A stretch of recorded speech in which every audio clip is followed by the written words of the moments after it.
There's no such thing as an emotional wound. We started talking about our feelings. We're acting like we're in the hospital saying, I'm healing, I'm wounded, I'm in recovery, I'm doing the work. Okay, what's the work? Show me your calluses. Because I've been watching people do the work for years now. And some of them have the most beautifully curated trauma I've ever seen. They've journaled, they've processed it, they posted, they put hashtags. They've been healing so long, they made it a personality and a career. And what's impressive is that they could monetize dysfunction that fast. Most people healing isn't changing their lives, it's just changing their vocabulary. Same behavior, better branding. Healing lets you stay the same while sounding like you're changing. And look, I want to be careful. Pain is real. Childhood stuff is real. The thing that happened to you happened. I'm not going to be the guy who tells you to just get over it because his grandfather walked uphill both ways to school in the snow in the deserts of Rajasthan barefoot. And he turned out fine, so we can too. No, I'm not going to say that. But somewhere between suppress everything and make your trauma your brand, there's a middle ground where actual change lives. Pain used to be something you survive, now is something you curate. And a lot of us are driving past that middle ground at full speed because healing sounds better than changing. Here's my mom. She used to bring spiritual leaders, we call them babas, to our house when I was growing up. And when they came, everything changed. The energy, the language, the way she carried herself. Suddenly, everything was peaceful and enlightened and deeply connected to something higher. And I was a kid sitting there thinking, I don't feel like I'm at home anymore. This feels like a show. Because the moment this leader left, it was back to whatever our house actually was. And that was mainly me getting in trouble for embarrassing her in front of all of these dumb babas. See, when I moved to LA, specifically Hollywood, and I saw the same thing there, the performance, everyone's nice, everyone's pretending, everyone's suffocating in their masks, that started to trigger me. It made me think I was surrounded by my mom everywhere and her performative behavior. Hollywood felt like one big city of Lokikange.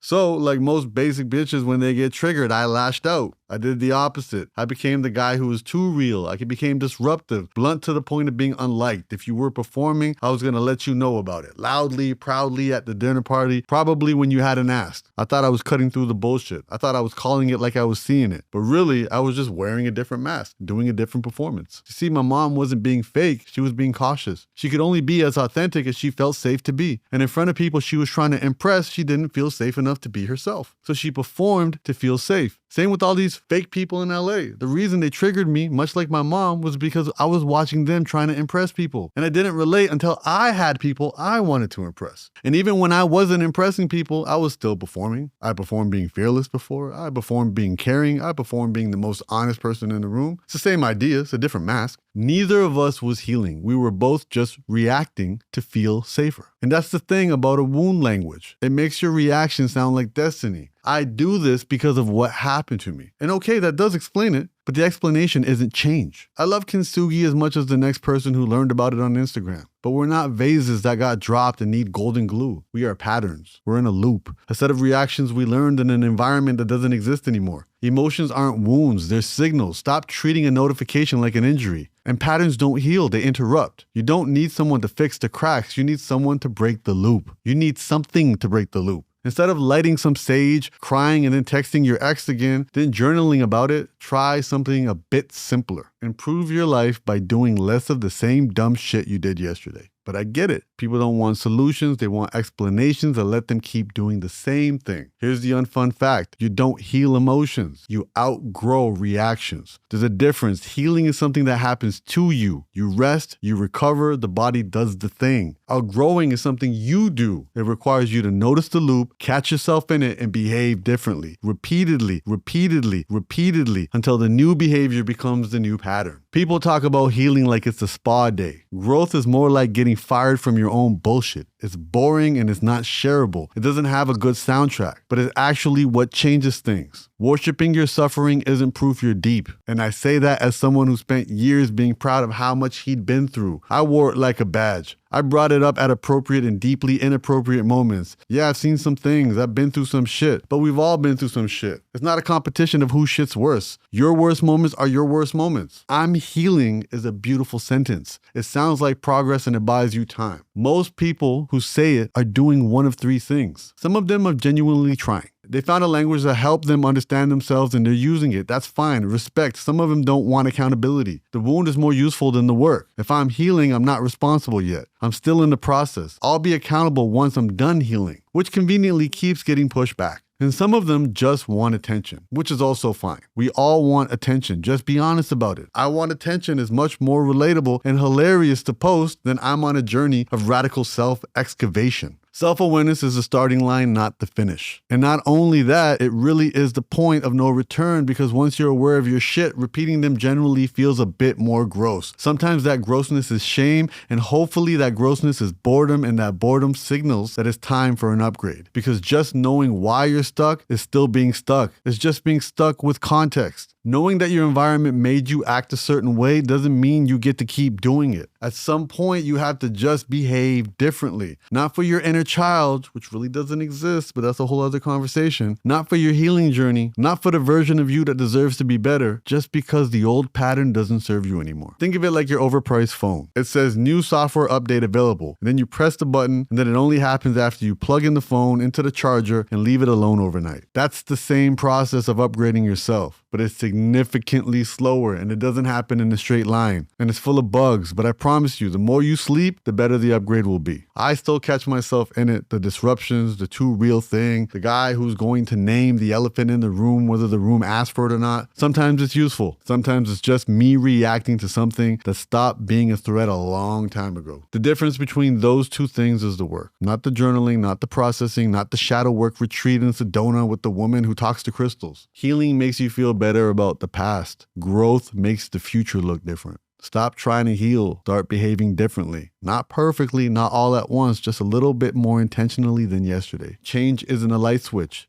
It's a dial. So slowly crank it in the direction that you want it to go. You're not broken. You just practice stuff that no longer serves you so much that you're on autopilot. It's time to practice something else.